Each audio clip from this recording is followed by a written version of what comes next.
নমস্কার বন্ধুরা, multi creativity চ্যানেলে আপনাদের সবাইকে স্বাগত জানাই। আজকে আমি নিয়ে চলে এসেছি কাতলা মাছের রেসিপি। তো কাতলা মাছের কালিয়া করেছি, তার জন্য দেখুন মাছগুলোকে আমি ভালোভাবে ধুয়ে রেখে দিয়েছি। তারপর এগুলোকে লবণ আর হলুদ ভালোভাবে মাখিয়ে নিয়েছি। তো লবণ হলুদ মাখিয়ে নেওয়ার পর আমি একটা মশলার পেস্ট বানিয়ে নেব। এখানে মিক্সিং গ্রাইন্ডারের মধ্যে দিয়ে দিচ্ছি 4 টুকরো পেঁয়াজ, টমেটো এবং কাঁচা লঙ্কা। এগুলোকে আমি পেস্ট করে নিলাম। এবার কড়াইয়ে তেল গরম করে মাছগুলোকে একে একে ভেজে নেব। তো দেখুন তেল গরম হয়ে যাওয়ার পর আমি 4টে করে মাছ তেলের মধ্যে দিয়েছি। মাছগুলোকে লাল করে ভেজে নেব। যতক্ষণ না মাছগুলো একটু লালচে হচ্ছে ততক্ষণ আমি মাছ ভাজতে থাকব। তো দেখুন বন্ধুরা, মাছ আমার প্রায় লাল হয়ে এসেছে, অর্থাৎ প্রায় ভাজা কমপ্লিট। এই মাছগুলোকে আমি তুলে নিয়ে বাকি যে মাছগুলো আছে সেগুলোকেও একে একে ভেজে নেব।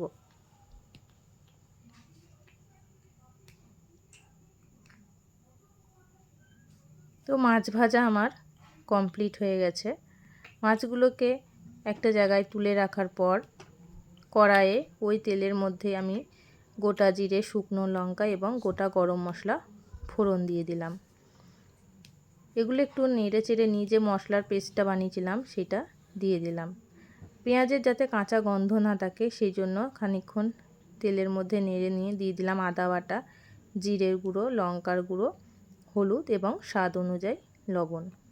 সমস্ত উপকরণ দেওয়ার পর আমি মশলাটা ভালোভাবে কষিয়ে নেব।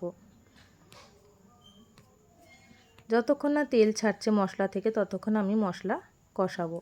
মশলা কষানো রেডি। এবার আমি আগে থেকে 2 চামচ টক দই ফেটিয়ে রেখেছিলাম, সেই টক দইটা মশলায় দিয়ে দিলাম।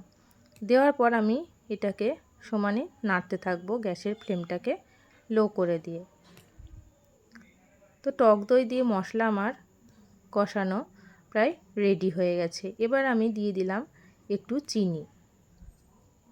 চিনি দেওয়ার পর মশলাটা আর একটু নাড়াচাড়া করে দিয়ে দিলাম পরিমাণ মতন জল। জলটা দেওয়ার পর সেই ঝোলটা ফুটে উঠলে আমি দিয়ে দিলাম ভেজে রাখা মাছগুলো।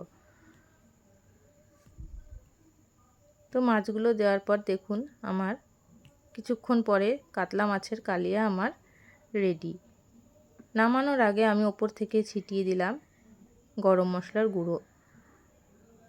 গরম মশলা দেওয়ার পর মাছগুলোকে একটু এপিট ওপিট করে দিলাম যাতে মশলাটা গ্রেভির সাথে মিশে যায়।